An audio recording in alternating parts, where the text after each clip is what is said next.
This is Dream Power Radio, the place where your dreams turn into reality. Here is your host, Debbie Spector-Weissman. Hello, hello, hello, and welcome to Dream Power Radio. I'm your host, certified dream life coach, Debbie Spector-Weissman.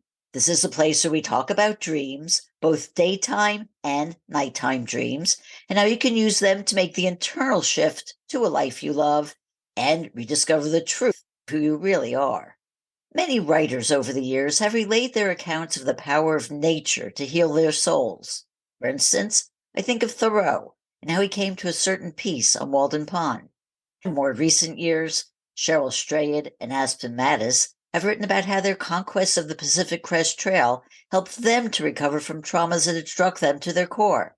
Something similar happened to my guest today, C.K. Collins, also known as Kelly. She embarked on a 2-year travel sabbatical after a significant loss in her life, which included time hiking alone.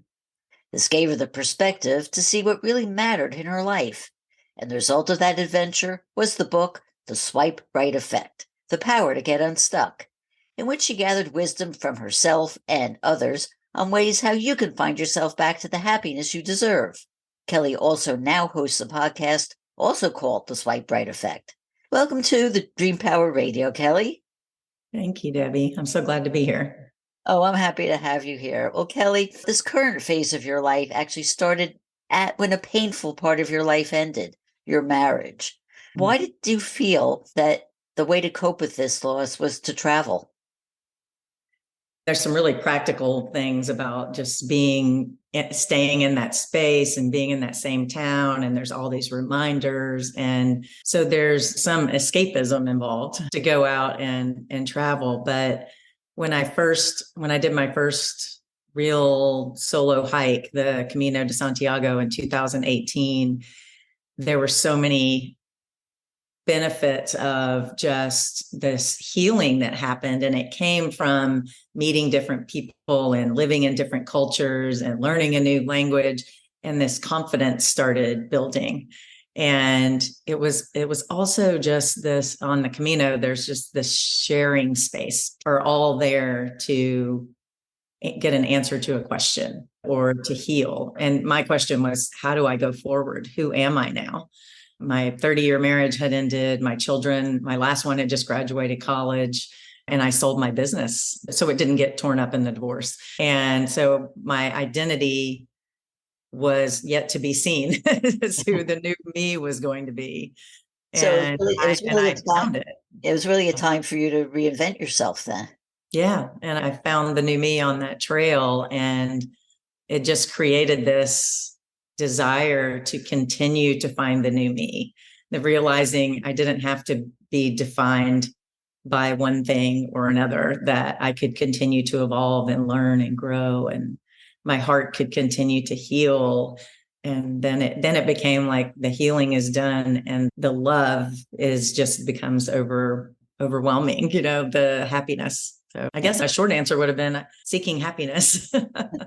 Which we all do. Had you ever been a hiker before this? I love to run half marathons. I had done 9 half marathons. I didn't even start running till in my 40s, but I found I loved the training aspect of it. The going out and doing it and adding a little more and adding a little more, and then having the finality, the big check mark on race day. And so I had to kind of give up running to train for hiking. I did hike a lot, but not with a backpack. It was more just like day hikes and stuff. So that became the new way to train. And I found much more solace and really just easier to have conversations and be with people. And the hiking community is just great. Everybody's an adventurer, and it's really fun to go out and have that with different people. And you can join hiking groups just like you can join running groups. So I enjoy it. And my best friend's a big hiker, so we really had fun doing that. So what do you think was the most important thing that you learned about yourself in that time away from that previous world you'd built for yourself? That I was able to look back and see the accomplishments that I had created for myself, the things that had been gifted to me. And that's kind of where the book came from, was all that advice that people had given to me. And one of the ladies that I interview in the book says, I couldn't see myself the way others saw me. And I had to trust that I was who they told me I was, that I was strong, I was confident. And 5 years later, I went through exactly what she'd been through. And I had to trust my friends that I was that strong person, loving person.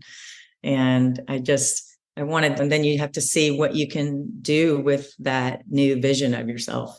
You have to learn to dream and dream big, not hold back and not let yourself be held back by the pain of the past. And that book was a dream of mine. And I wrote that. And now my dream is to help other people get through what I went through, me's of 5 years ago.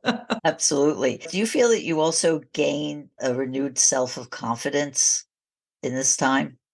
Yeah, definitely. It took time. It took a few years. I'll be honest. It was not easy to get my confidence back because there was betrayal in my marriage. And so it really messes with your head.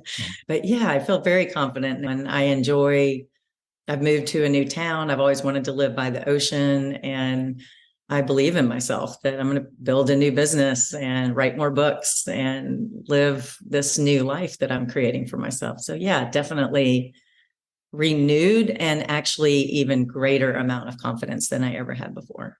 Yeah, that's wonderful. But I want you to speak for a moment about that importance of time, because very often people who are advice givers will give advice, and it could all be very good advice, but it doesn't happen instantaneously. It's not like you just click your fingers and it happens. So do you talk a little bit about that?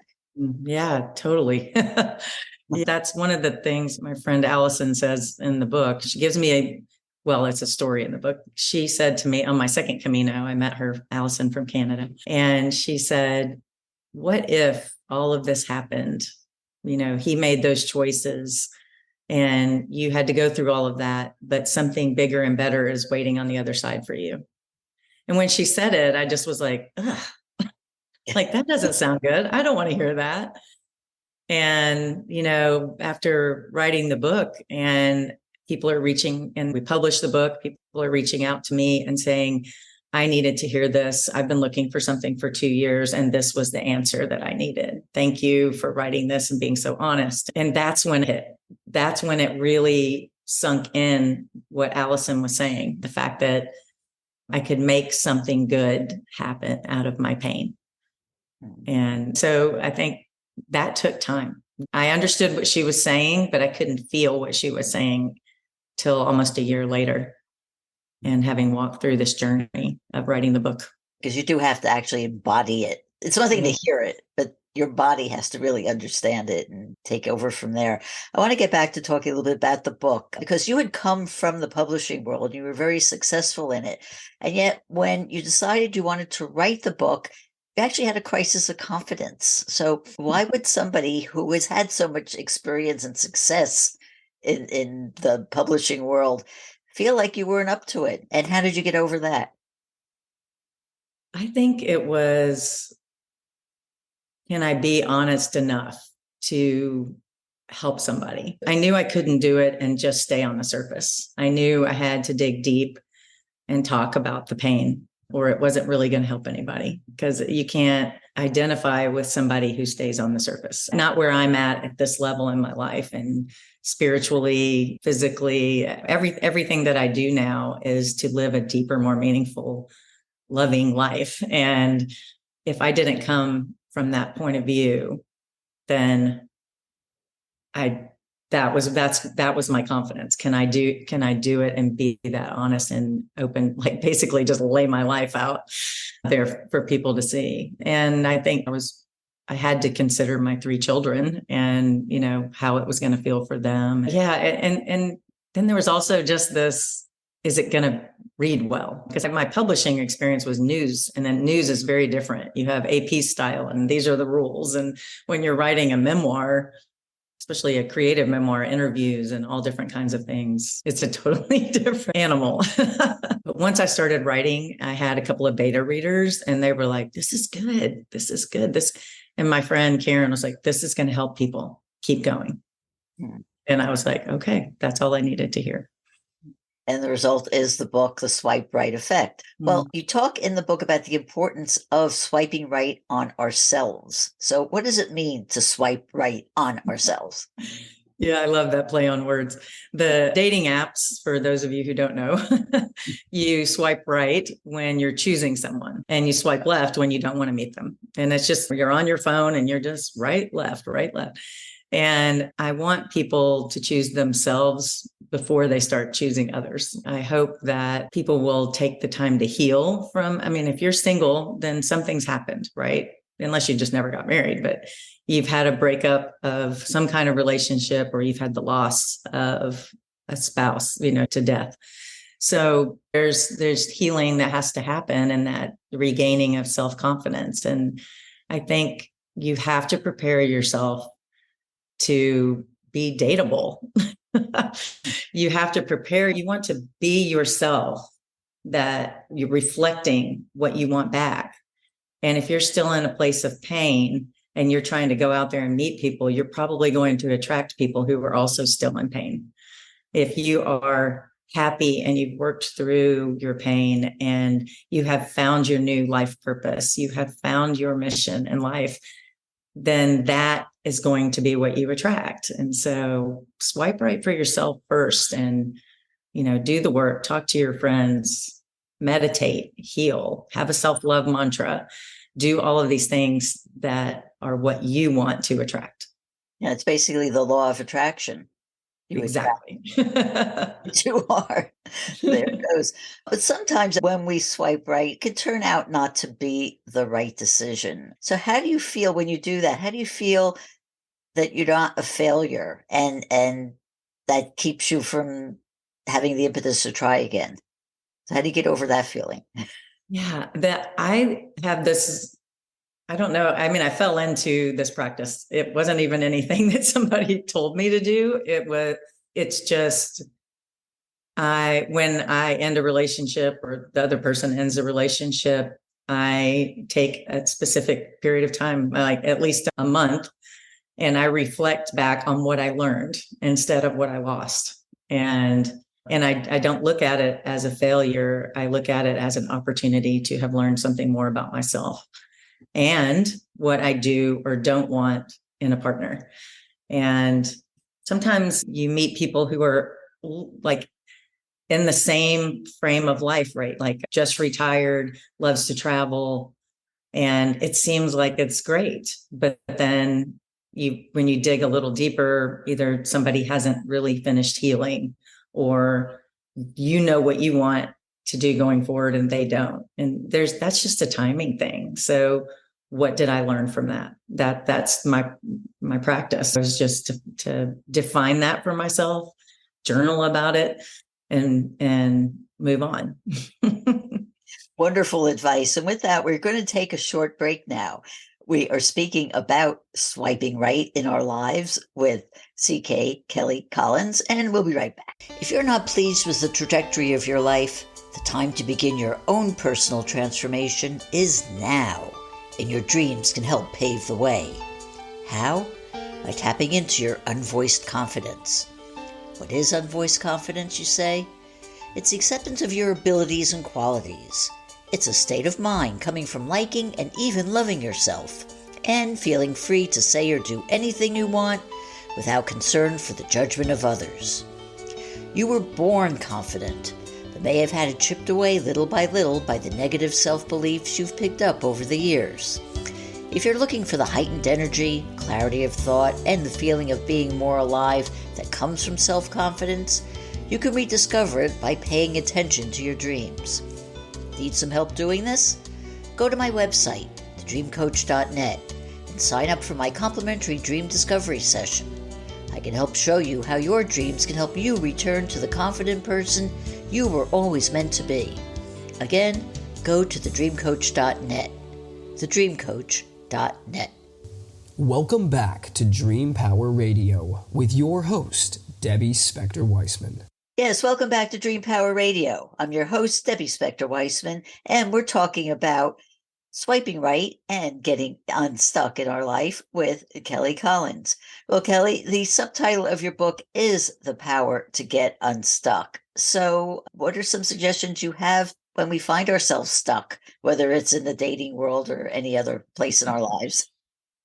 Yeah. The first thing I say to anybody who approaches me about this book is you have to recognize where your power is. And if you're feeling lost and stuck and alone, then you are the only one who can choose to change that. Nobody can change it for you. Nobody can come alongside and go, okay, now you're going to be happy. The power is in your choice. And that's how you get unstuck. So what do you choose to do? And if you choose to do nothing, that's still a choice.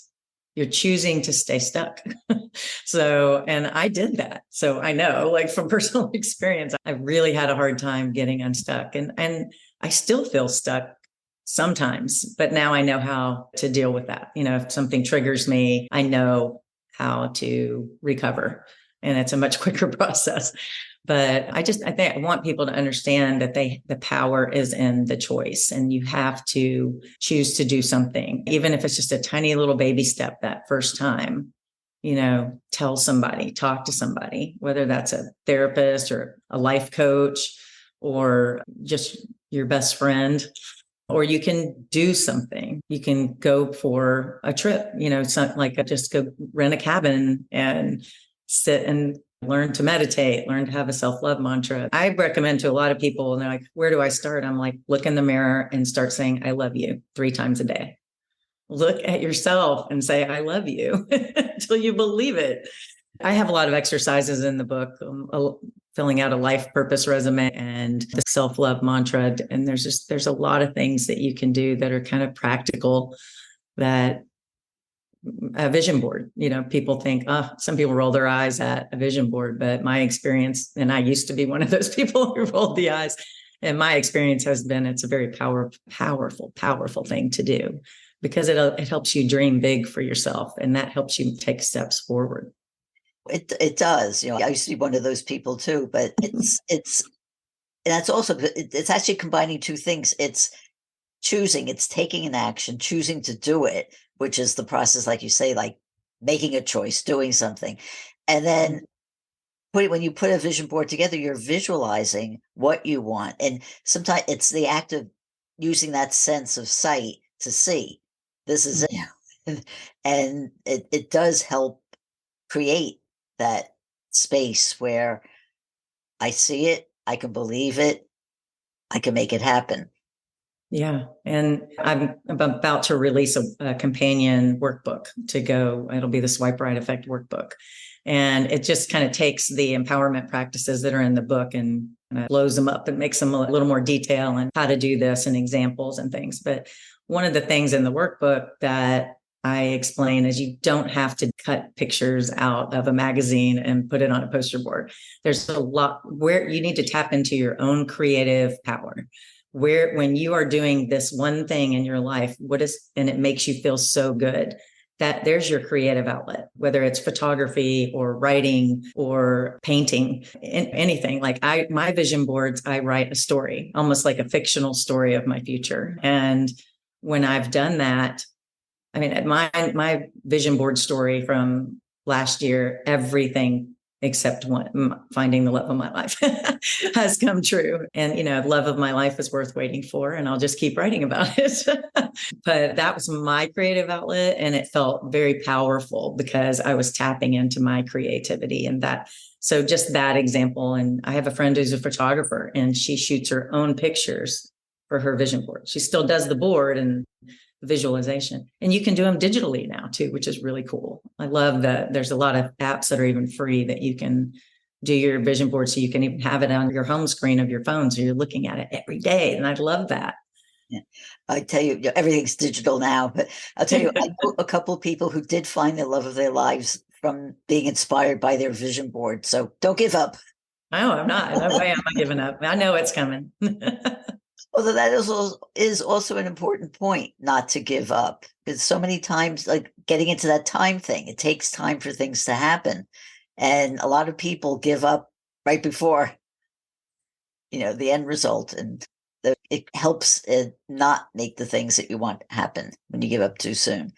I want to go back to the book again because you didn't write it alone. You actually sought out people to offer their wisdom and advice. So, can you give me a couple of examples other than the one you had before of people who helped you create this book? Yeah, it's 10 women. Then they're from all over the world, South Africa, Sweden, Canada, a lot of people here in Tennessee and Rhode Island, where they're two places I live. And they were soccer moms. They were people I met on the Camino. They're very interesting, diverse group of women and have different outlooks. One of them, I'm trying to remember her name in the book, Tanya.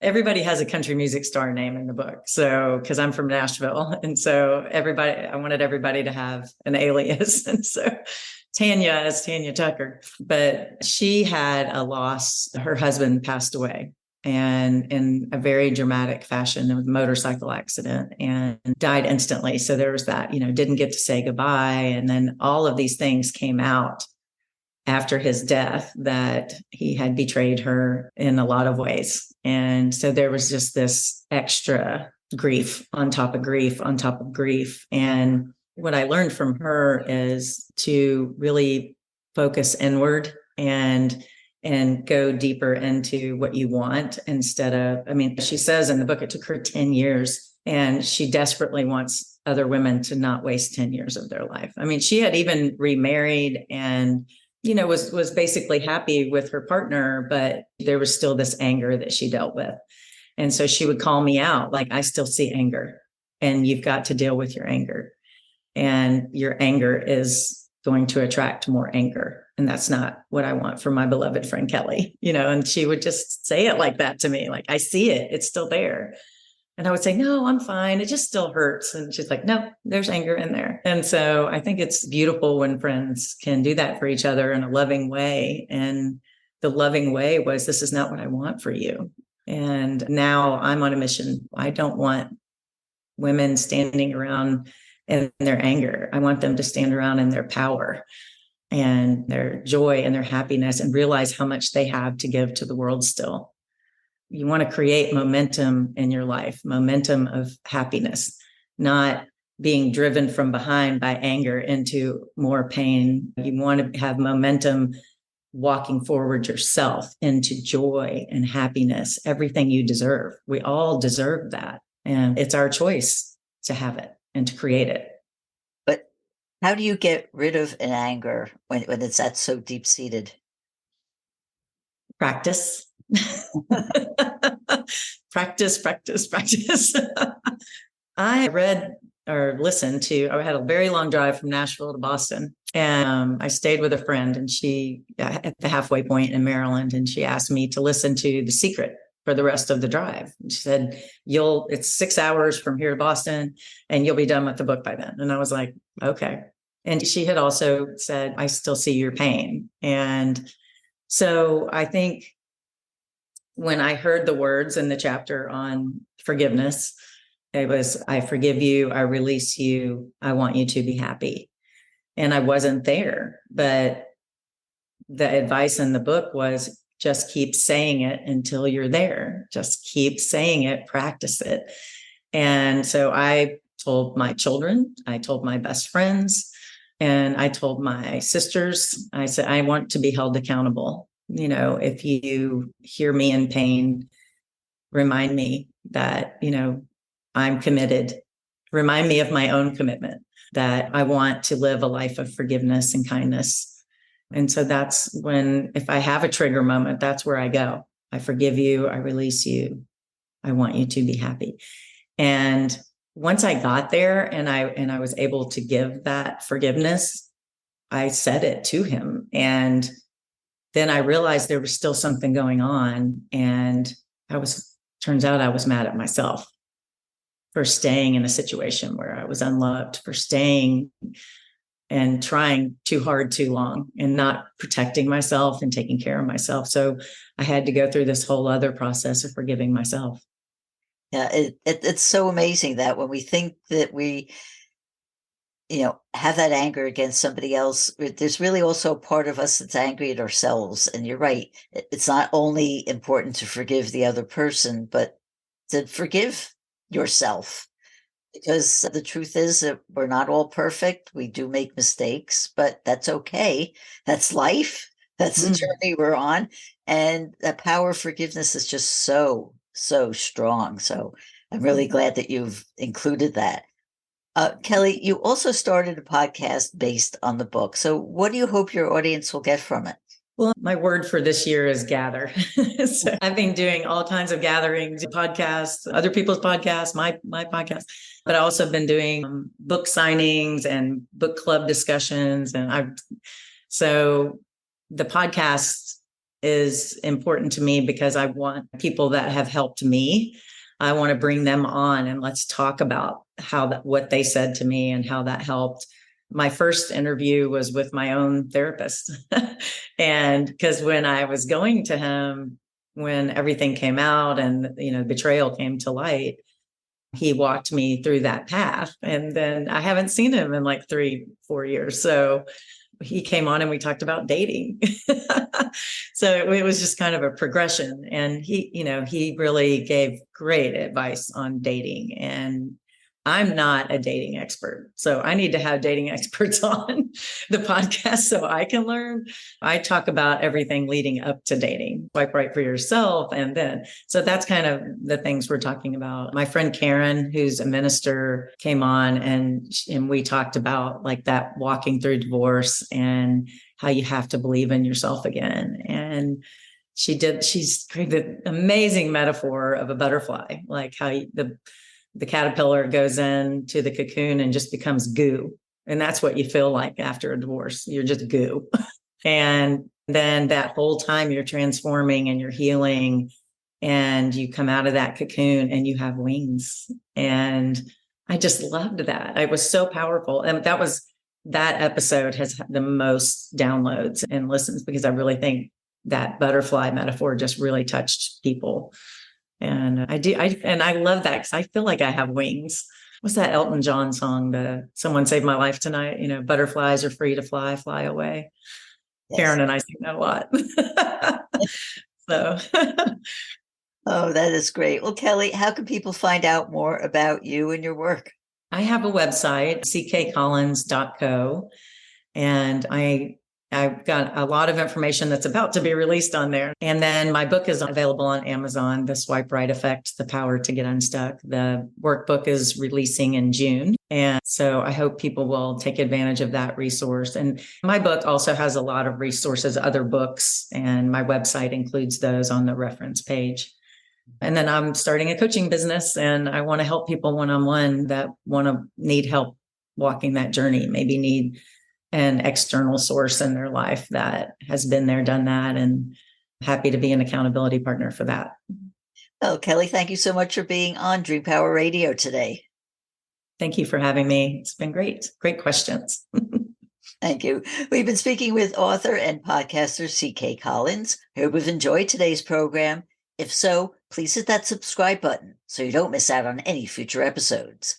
Until next time, this is Debbie Spector-Weissman saying, sweet dreams, everybody. You've been listening to Dream Power Radio with your host, Debbie Spector-Weissman. For more information on Debbie or to sign up for her newsletter, go to dreampowerradio.com. This has been Dream Power Radio.